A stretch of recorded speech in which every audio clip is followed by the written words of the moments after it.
ॐ भद्रं कर्णेभिः शृणुयाम देवा भद्रं पश्येमाक्षभिर्जत्राः स्थिरैरङ्गैस्तुष्टुवागुंशस्तनूभिर्व्यसेमहि देवहितं जदायुः। ओम श्री भारतीय ज्ञान परंपरा हजारों साल से, यहाँ तक कहें अरबों साल से, वैदिक काल से विकसित होती आई हुई समृद्ध जो ज्ञान परंपरा है, जिसमें वेद, उपनिषद, ब्राह्मण ग्रंथ, आरण्य ग्रंथ आदि सम्मिलित हैं, और वहाँ से होती हुई यह परंपरा आगे आकर षड्दर्शन एवं वाल्मीकि रामायण, महाभारत, पुराण, उपपुराण आदि अनेक ग्रंथाकार रूप में परिणत होती है। अथवा यों कहें, भारतीय ज्ञान प्रणाली, भारतीय जो संस्कृति है उसको ऐसे समझें कि भारतीय ज्ञान प्रणाली का जो मूल स्रोत है, भारतीय ज्ञान प्रणाली रूपी जो गंगा है, उसका मूल स्रोत अथवा गोमुख कहें वह वेद है। उसके आगे उपनिषद काल में उपनिषद आए और आगे ब्राह्मण, आरण्यक, आगम, तंत्र आदि होते हुए इतिहास में वाल्मीकि रामायण और महाभारत को भी लिया जाता है।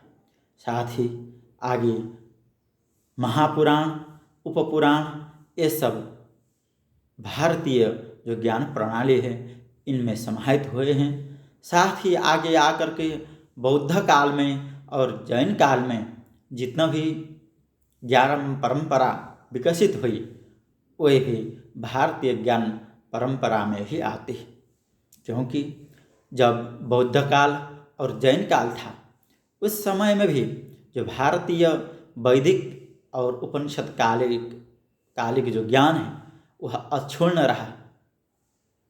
इस प्रकार जो भारतीय ज्ञान प्रणाली है वह संपूर्ण विश्व को साथ में लेकर संपूर्ण प्राणियों के हित के लिए और मनुष्य जीवन को सार्थक बनाने के लिए ऋषि और महर्षियों के द्वारा इसको साक्षात्कार करके, प्रणयन करके हमारे समक्ष प्रदान की गई हुई अमूल्य निधि है। हम भारतीय जो ज्ञान प्रणाली है उसके विषय में बात कर रहे हैं। तो भारत किसको कहते हैं? उत्तरम यत् समुद्रस्य हिमाद्रेश्चैव दक्षिणम वर्षम तद भारतम नाम भारती यत्र संतति। हिमालय से लेकर समुद्र के बीच में जितना भी प्रजाएं हैं, मानव हैं, उनकी जो उन जनजाति से लेकर संपूर्ण जितना भी वर्ण हैं, जाति के व्यक्ति हैं, सबकी जो परंपराएं हैं, संस्कृति है और जो ज्ञान की पराकाष्ठा है अथवा उनकी जो स्थिति है वह सब भारतीय ज्ञान परंपरा में आती है। इस प्रकार हम देखते हैं तो भारतीय ज्ञान परंपरा ही ऐसी है कि जो सबको साथ में लेकर के चलती है। यहाँ अनेकता में एकता है। योग और भोग का एक संगम है। अहलौकिक और पारलौकिक जो धर्म और कर्म है उनका भी संगम है। इस प्रकार जो भारतीय ज्ञान प्रणाली है इसमें सर्वे भवन्तु सुखिनः, सर्वे सन्तु निरामयाः, सर्वे भद्राणि पश्यन्तु, मा कश्चित् दुःखभाग् भवेत्। इस प्रकार कह करके सभी के लिए कल्याण की कामना की गई है, सबको आरोग्य की कामना की गई है और सभी सुखी हों ऐसी भावना प्रकट की गई है। इसलिए शुक्ल यजुर्वेद के सप्तमाध्याय के चतुर्दश मंत्र में हम देखते हैं तो इस यहाँ पर सा संस्कृति ही प्रथमा विश्ववारा, इस प्रकार कह करके भारतीय जो ज्ञान प्रणाली है, संस्कृति है, वह सारे विश्व को साथ में लेकर के चलने वाली बताई गई है। साथ ही इस समय जो समस्याएं हैं, अनेक पंथ हैं, अनेक धर्म के लोग हैं, आपस में लड़ाई कर रहे हैं, लेकिन हमारे शास्त्रों ने पहले ही बता दिया कि एकम सद्विप्रः, बहुधा वदन्ति। परम तत्व एक ही है, लेकिन उसकी व्याख्याएं अलग हो सकती हैं। उनके जो व्याख्या करने वाले व्यक्ति अलग हो सकते हैं, और जो परम तत्व है उसको जो वर्णन करेगा, वर्णन करते समय परमात्मा के रूप में गुण में भेद हो सकता है, लेकिन स्वरूप एक ही है, परम तत्व एक ही है। यह हमारा सिद्धांत है। जिस प्रकार एक तालाब अथवा समुद्र में जाने के लिए अनेक मार्ग हो सकते हैं, लेकिन सबके लिए प्राप्य एक जल हो सकता है। जल ही जैसे प्यासे व्यक्ति के लिए किसी भी रास्ते से जाएं, जल मिल जाए तो शांति मिल जाती है, तृप्ति मिल जाती है। उसी प्रकार अनेक मार्ग हो सकते हैं, लेकिन परम प्राप्य परमात्मा एक ही है। यह हमारा सिद्धांत है। इस प्रकार हमने विश्व के कल्याण के लिए, सबकी आरोग्यता के लिए, सबके सुख के लिए जो हमने वचन कहे, हमारे ऋषि मुनियों ने कहा, उसके लिए अनेक ग्रंथों की रचना भी की। हम देखते हैं वेद में खगोल शास्त्र का वर्णन है, ज्योतिष का वर्णन है, यहाँ तक कि गणित के सूत्र भी वैदिक वाङ्मय में प्राप्त होते हैं। आगे जाकर वाराहमिहिर हो, ब्रह्मगुप्त हो, अनेक प्रकार के ऐसे मनीषी हुए हैं जिन्होंने गणित की का जो अंक गणित है, ज्यामिति गणित है, बीज गणित है, इन सबका प्रस्फुटन किया, हमारे समक्ष यह ज्ञान प्रदान किया। साथ ही पतंजलि हों अथवा अन्य जो महर्षि हुए हैं, उन्होंने चरक संहिता आदि लिख करके आयुर्वेद के जो ग्रंथ हैं उनको प्रदान किया। हमें शारीरिक स्वास्थ्य के लिए धातुओं के मौल को शुद्ध करने के लिए आयुर्वेद प्रदान किया। साथ ही हमारे ऋषि महर्षियों ने चित्त की शुद्धि के लिए योग को प्रदान किया। ध्यान, मेडिटेशन इत्यादि के नाम से आज हम लोग जो देखते हैं वह सब हमारे ऋषि मुनियों का ही देन है। साथ ही हम यह कह सकते हैं कि विश्व में संस्कृत ही ऐसी भाषा है जिसमें प्रत्येक शब्द के प्रकृति, प्रत्यय, शब्द का स्वरूप और उसके अर्थ का प्रतिपादन किया गया है। हम देखते हैं आजकल अनेक प्रकार के शब्दकोश हुए हैं। अमरकोश, मेदिनीकोश आदि पुराने शब्दकोश हैं, लेकिन आजकल शब्दकल्पद्रुम, वाचस्पत्य आदि जो शब्दकोश बनाए गए हैं, जिनमें प्रत्येक शब्द की व्युत्पत्ति, प्रकृति, प्रत्यय का विवरण, साथ ही उनका कहाँ प्रयोग हुआ है, उनके दृष्टांत और उसको समझाने के लिए उसकी परिभाषा, साथ ही उसके अनेक पर्यायवाची शब्द, उसके विलोम अर्थात उसके विपरीतार्थक शब्द इत्यादि दे करके हमने शब्दकोश जो तैयार किया है, इससे भी भारतीय जो ज्ञान प्रणाली में अनेक प्रकार से सोने में सुगंध का कार्य किया है। हमारी जो ज्ञान परंपरा है यह अनादिकाल से चलती आई है। अनेक पुराणों में यह मिलता है कि मनुष्य की जो बुद्धि है वह 6 महीने होने के बाद एक विषय को भूल जाती है। इसलिए ब्रह्मा जी ने भोजपत्र, ताड़पत्र आदि की रचना की और साथ ही लिपिबद्ध, जिसको मातृका भी कहते हैं, उन मातृकाओं के माध्यम से जो ज्ञान है उसको सुरक्षित रखने के लिए और परंपरागत रूप से आगे शिष्यों को प्रदान करने के लिए अनेक ग्रंथ लिखे गए, जिनको अभी हम पांडुलिपि के रूप में कहते हैं।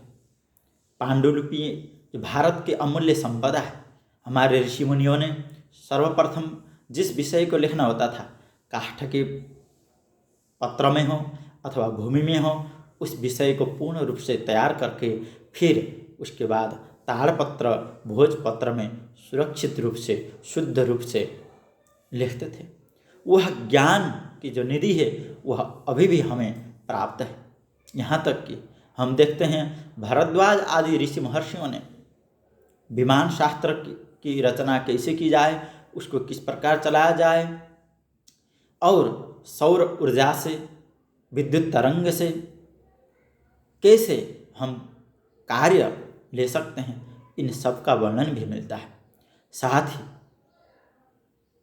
हम देखते हैं कि हमारे शास्त्रों में मातृशक्तियों का, स्त्रियों का जो सम्मान है वह यत्र नार्यस्तु पूज्यन्ते रमन्ते तत्र देवताः, यह अन्य किसी पंथ अथवा संप्रदाय में नहीं मिलता है। साथ ही मातृदेवो भव, पितृदेवो भव, आचार्य देवो भव, अतिथि देवो भव इत्यादि जितना भी वाक्य हैं वे हमारे ही प्राचीन भारतीय ज्ञान के सिद्धांत हैं। साथ ही हम यह कह सकते हैं कि हमारी जो ज्ञान परंपरा थी वो अक्षण रूप से चलती आई, परंतु जब हम अंग्रेजों के गुलाम हुए, पराधीन हुए, उस समय हमको और पराधीन करने के लिए उन्होंने भारतीय संस्कृति और परंपरा को उपेक्षित करते हुए हमारे अंदर जो आत्मसम्मान, आत्मगौरव की अनुभूति थी और हम लोग जो नए नए चीज़ की रचना करते थे उस शक्ति को समाप्त करने की चेष्टा की गई। लेकिन अब हम स्वतंत्र हैं, इसलिए हम लोग जो हमारी प्राचीन ज्ञान परंपरा है उसको साथ में लेकर के, उसको गंगा मान करके उसमें हम अपनी छोटी छोटी धार, पानी की जो धाराएं हैं उसको मिलाएंगे तो वह भी गंगा ही बन जाती है।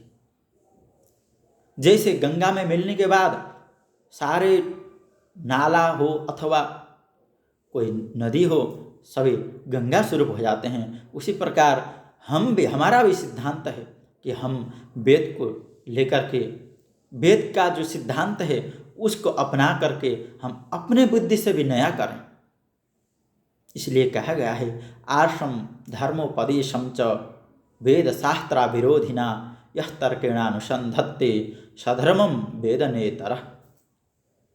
इस प्रकार आगे हमारी जो तर्क शक्ति है उसके द्वारा हमें जो वैदिक सिद्धांत है उसको आगे बढ़ाना चाहिए, क्योंकि ज्ञान उसी का नाम है। भगवान पतंजलि ने महाभाष्य में ज्योतिर्वत् ज्ञानानि भवन्ति ऐसा कहा करके ज्योति की उपमा दी है, क्योंकि प्रकाश का कार्य,